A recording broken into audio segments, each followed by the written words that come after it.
नायक काल्पनिक हैं। इस कहानी से किसी भी व्यक्ति या विशेष से कोई संबंध नहीं।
अस्सलाम वालेकुम भाईजान। वालेकुम अस्सलाम भाईजान।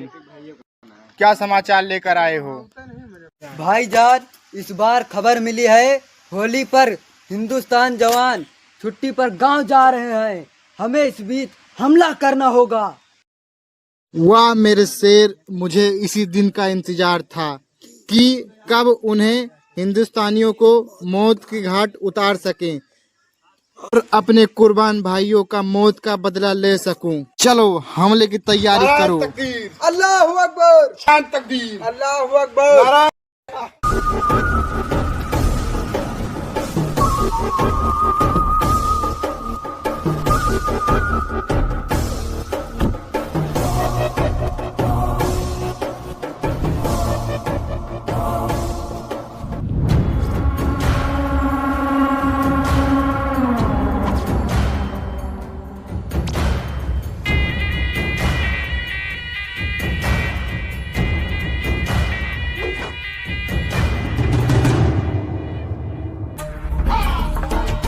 नारायण तकदीर। अल्लाहू अकबर। नारायण तकदीर। अल्लाहू अकबर। चलो।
नहीं बचेगा।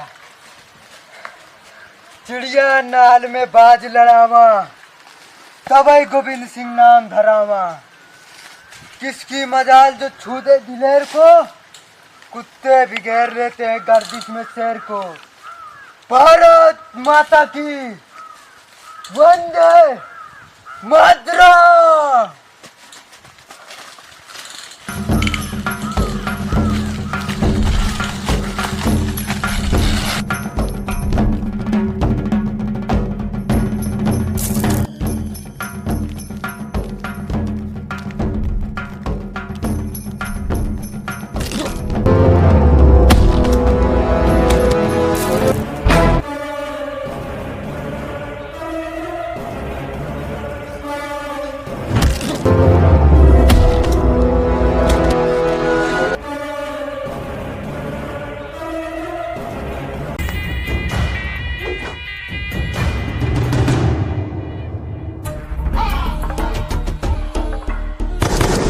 बिना हथियार के जंग? मैं हिंदुस्तानी हूँ, हाथ ही काफी है। भरोसों से जंग नहीं जीती जा सकती आफ्ताब भाई। तुम चाहो तो तुम्हारी जान बख्श भी सकता हूँ। हमारी जमीन भले ही अलग है, लेकिन मजहब एक है। मजहब माँ से बड़ा नहीं होता है मियाँ। मेरी माँ ने हमेशा मुझे वतन परस्ती सिखाई है। अब तो तुम्हारा सीना गोलियों से छल्ली करना पड़ेगा। गोली मेरा सीना चीर के क्यों न उस पार निकल जाए, लेकिन मेरी जुबान से हिंदुस्तान जिंदाबाद ही निकलेगा। तब तो तुम्हें हराम की मौत देना अपने मुल्क के साथ गद्दारी नहीं होगी। तो फिर देख लेते हैं वतन परस्ती ज्यादा पाकिस्तान की मिट्टी में पैदा होती है या हिंदुस्तान की मिट्टी में।